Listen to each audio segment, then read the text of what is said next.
최근에 나한테 어떤 분이 메시지를 하나를 주셨어. 그 자기 소름 돋았다 이러면서 메시지를 보내주신 거야.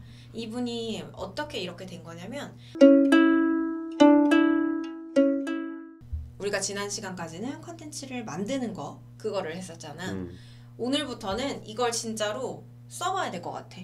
글을 쓰면서 30일 동안 우리 컨텐츠를 계속 쌓아가는 거를 할 건데, 그러려면 30일 동안 우리가 어떤 글을 쓸지 그 글에 계획을 세우는 게 중요해. 최근에 나한테 어떤 분이 메시지를 하나를 주셨어. 그 자기 소름 돋았다 이러면서 메시지를 보내주신 거야.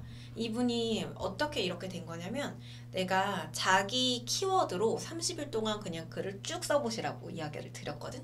근데 이분이 정말 그걸 하신 거야. 그리고 나서 한 일주일 정도 지나고 나서 바로 자기 키워드가 위로 뜨면서 뭔가 소름이 돋았다, 뭔가 변화가 있다라고 하면서 나한테 메시지를 보내주시더라고. 그래서 이분은 계속 지금도 글을 쓰고 계시거든. 우리가 30일 동안 이 글을 쓰면 이렇게 바로 변화가 나타날 수도 있고, 사실 아무런 변화가 없을 수도 있어. 근데 이걸 써봐야 내가 이 주제로 쓰는 게 맞네? 아니네? 이런 정도로 감을 잡을 수 있거든. 30일 글 플랜을 어떻게 하면 되는지 예시를 한번 보여줄게.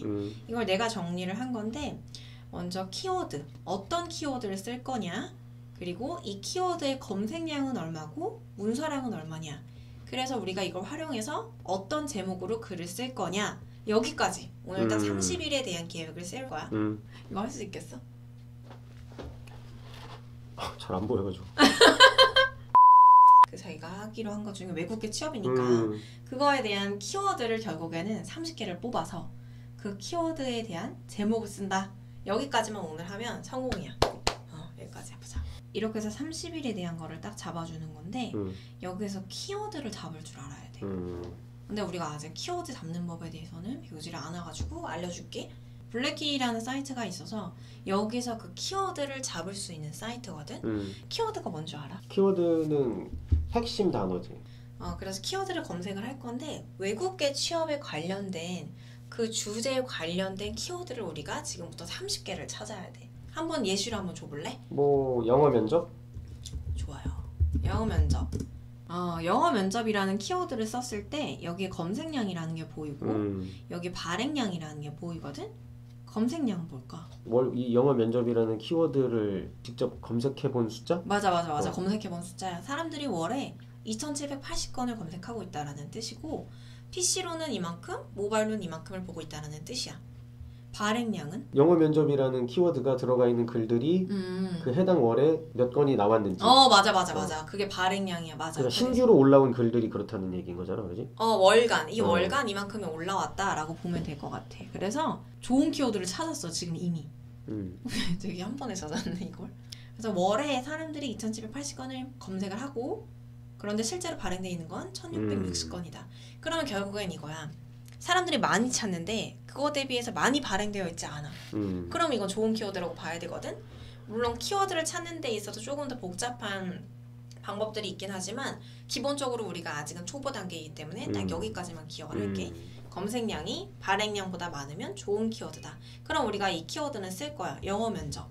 그 다음에 또 어떤 키워드를 써볼까? 외국계 면접 복장. 외국계 면접 복장으로 검색을 했잖아. 데이터가 왜 없냐면은 사람들이 검색을 딱히 안 해. 왜냐면 면접 복장이라고 만약에 쳐볼까? 검색량이 있지. 사람들이 외국계 면접 복장이라고 치지 않고 면접 복장이라고 쳐서 그래. 너무나 소수이기 때문에 그게 검색어로 잡히지 않는다라는 거고, 이럴 경우에는 조금 키워드를 넓혀보는 방법들도 있어. 근데 잘 보면 면접 복장이라고 했을 때 이 검색량과 이 발행량도 꽤 좋은 키워드라고 볼 수가 있지. 면접 복장이라고 해도 상관없어. 왜냐면 외국계 취업하는 사람들을 타겟으로 한다고 하더라도 그 사람도 면접 복장이라고 검색을 어차피 하거든. 그리고 내가 제목에만 외국계 취업이라는 뭐 키워드를 넣는다든지 이런 식으로 차별화를 좀 주고 세분화를 시킬 수가 있고, 실제로 키워드를 쓸 때에는 어느 정도 검색량이 나와주는 게 필요해. 예를 들어서 내가 검색량이 문서량 대비해서 많으면 쓰면 된다라고 했는데, 그러면 검색량이 만약에 5야. 근데 문서량이 만약에 1이야. 그러면 이럴 경우에는 쓰면 좋을까? 쓰면 안 되겠지. 왜? 월간에 그거 5명밖에 검색 안 했다는 거죠. 그러면 그 기준을 몇 정도로 두면 좋을까? 2,000 이상? 2,000 이상? 사실 많으면 많을수록 좋기는 한데 만약에 내가 너무나 초보 블로거일 경우에는 그 2,000 이상도 잡기가 힘들 수가 있어. 그래서 아주 최소로는 500에서 1,000 이상이라고 보면 되고 사실 더 많이 검색이 되면 될수록 좋기는 해.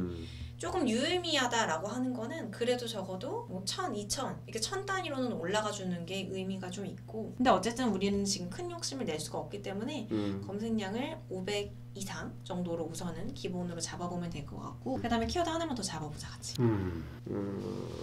키워드 잡을 때 내가 카페에다가 검색을 해서 사람들이 궁금해하는 걸 찾아보는 것도 좋고, 아니면 내가 외국에 취업하려고 할 때 이런 거 궁금했는데 라는 내 생각, 내 과거에서 떠올려 보는 것도 되게 좋아. 그럼 영어 면접 분위기? 검색이 많이 안 되지. 왜냐면은 이건 검색이 많이 안 될 거라는 거를 알 수가 있어. 뭔가 느낌에 대한 거라든지 약간 좀 애매한 키워드들은 키워드 검색량이 안 나와. 예를 들면은 레퍼런스 체크 한번 볼게. 이거는 느낌이나 분위기 이런 것들이 아니라 그거는 많이 쓰는 용어이기도 하고 많이 궁금해하는 부분이기도 하거든. 이 키워드를 가지고 제목을 넣어주면 되거든. 근데 사실 키워드는 제목에 1개 내지 2개 정도는 들어가 주는 게 좋기는 해. 근데 우리가 지금 2개를 넣게 되면 그걸 조합해서 제목을 만드는 게 힘들기 때문에 우선은 키워드 하나로만 제목을 잡는 연습을 해볼게. 영어 면접에 대한 제목은 뭐라고 지으면 좋을까? 사람들이 이걸 클릭하게끔 제목을 지어야 돼. 그래서 이 제목도 되게 중요해. 제목 정하는 것도. 영어 면접 기출 질문 뭐 이런 거. 그런 것도 좋지. 그런 것도 좋지. 그런 식으로 넣어도 좋고, 또 내가 조금 애매하다. 뭐라고 하면 좋을지 모르겠다. 그러면 검색해. 사람들이 이 영어 면접에 대한 글을 뭐라고 제목을 지어서 썼을까? 다른 블로그들을 이렇게 보는 것도 방법이고, 아니면은 지식인이나 카페를 통해서 사람들이 질문하는 그 내용 그대로 제목을 넣는 것도 좋아. 영어 면접 준비는 어떻게 해야 하나요? 영어 면접 안 보기 전에 어떻게 하면 좋을까요? 영어 면접 단기간에 준비하는 방법, 혹은 영어 면접 아까 말한 거 기출 질문 이런 식으로 하는 것도 좋아. 영어 면접 자주 질문 탑5.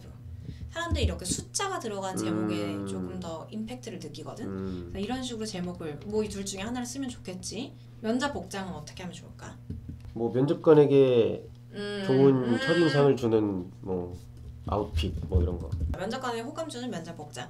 이게 제목이 내가 자꾸 이렇게 좀 짧게 하려고 하는 게 너무 길어지면 잘려. 모바일로 봤을 때.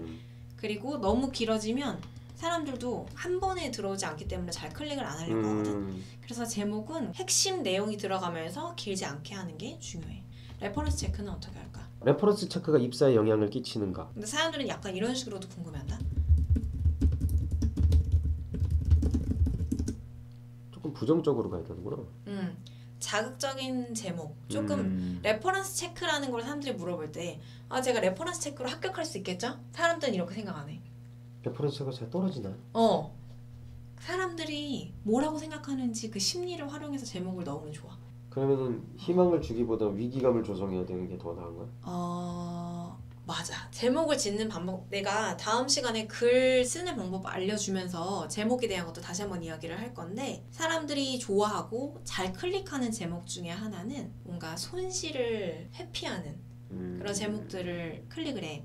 이거 모르면 후회하는 정보, 나만 몰랐던 정보, 나만 모르면 후회하는, 탈락, 이거 못하면 위험, 큰일, 뭐 이런 식으로 사람들은 뭔가 내가 잃거나 뭔가 놓치게 되는 거에 대한 두려움 때문에 그걸 클릭하려는 심리가 있어.